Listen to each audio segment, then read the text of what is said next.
The promises turned into actions. The Houthis understand that a promise is a promise, and they made it clear to Israel. A few hours ago, they confirmed a lethal attack on Israel's main airport, unleashing hysteria in the nation governed by Netanyahu. Early this morning, Ben Gurion International Airport, the heart of Israel's air transport, was struck by a hypersonic ballistic missile, fulfilling the promise made by the Yemeni rebels. But the fire unleashed is only comparable to the turbulence in Israel's streets, as protests against Netanyahu intensify, with demonstrators demanding his resignation and questioning his government's management. The regime is crumbling. The Houthis have fulfilled their threats and have finally bombed Israel's main airport just as they had announced. The Yemeni group was not bluffing and has carried out a direct attack on Ben Gurion International Airport in Tel Aviv. The protagonist of this strike could only be the Pale's 2 hypersonic ballistic missile. This attack not only fulfilled the warning previously issued by the Houthis but also made it clear that tensions in the Middle East continue to escalate, affecting not only local actors but also foreign powers involved, such as the United States, which recently joined the conflict. The attack, carried out this Sunday, was a clear response to what the Houthis consider constant aggression against their country and their people, especially regarding the recent U.S. strikes in Yemen. As reported, the Yemeni armed forces under Houthi command had already issued multiple warnings about the airport being an unsafe infrastructure for air traffic, while simultaneously demanding an end to the aggressions against Gaza. This offensive is just one of the multiple strategic moves made by the Houthis, who have also attacked U.S. warships in the Red Sea, specifically the USS Harry Truman aircraft carrier, in response to U.S. airstrikes on several Yemeni cities, including Sana'a and Sada. In this context, the Houthis have not only launched a military offensive but have also reinforced their political message. Their struggle is directly linked to justice for Gaza and firm opposition to foreign interventions in their region. These attacks carry not only military significance but also symbolic weight, as they reflect a determination not to allow foreign powers, especially Israel and the United States, to continue their policies of aggression in the Middle East. As the Houthis carry out their offensives, the situation in Israel becomes even more complicated. In the past few hours, protests in the country have reached crisis levels. The Israeli population, tired of Benjamin Netanyahu's leadership, has taken to the streets en masse, demanding his resignation and questioning his government's decisions.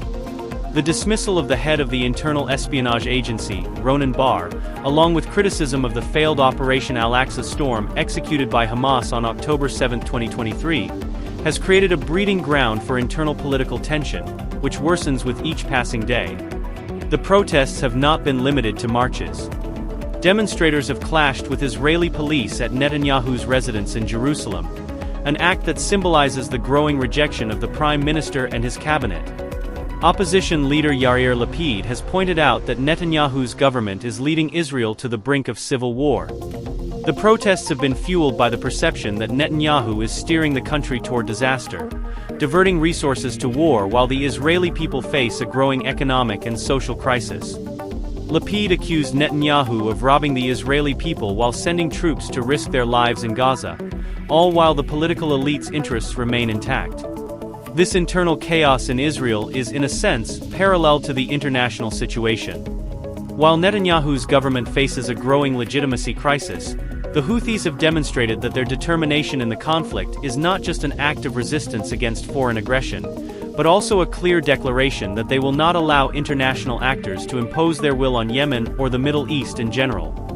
The attack on Ben Gurion is not just a symbolic victory for the Houthis but also a tangible demonstration of their ability to challenge the military and political power of much larger actors. With this attack, the Houthis have achieved a double victory: military by striking a strategic Israeli target, and political by sending a clear message that they will continue resisting foreign powers' actions in the region. But the situation does not indicate an imminent resolution. On the contrary, the protest climate in Israel and the response from Yemen suggest that the conflict could continue to escalate. As protests intensify within Israel, so do the Houthis' offensives. The international community faces an increasingly significant challenge in containing a conflict fueled by decades of foreign interventions and regional disputes. The Houthis' recent operation at Tel Aviv's airport underscores the complexity of this confrontation, where it is not just a conflict between armed forces but also a struggle for justice, sovereignty, and self-determination. In this scenario, Netanyahu's figure is increasingly questioned both within his country and on the international stage. If the internal pressure is severe, the external threat has practically brought him to his knees. His foreign policy has been criticized, and internal protests reflect widespread discontent with his leadership. Are the Houthis taking advantage of this fragmentation to capitalize on their victory? The Houthis' attack on Israel's airport and the growing resistance in Israeli streets are reminders that the cost of war, whether external or internal, is enormous, not just in human lives but also in political and social stability. Thus, the attack on Ben Gurion marks only the latest chapter in a conflict that continues to evolve, with no resolution in sight. Ironically, Trump boasted about changing the course of the conflict in Ukraine. Will he do the same in the Middle East? The Houthis, with their determination and strategic attacks, have shown that they have no intention of yielding to external pressures, and that the fight for Gaza and Yemen is far from over. Meanwhile, Netanyahu's government finds itself trapped in an internal crisis that could have even deeper repercussions in the near future, both for Israel and the region as a whole. The recent attack on Ben Gurion Airport by the Yemeni Houthis marks a significant escalation in the ongoing Middle Eastern conflict, highlighting both the military capabilities of the Houthis and the growing instability within Israel. This event is not just a military strike, but a political statement against foreign intervention, particularly by Israel and the United States. As tensions rise, the internal crisis within Israel deepens, with widespread protests against Prime Minister Netanyahu's leadership and his handling of the war.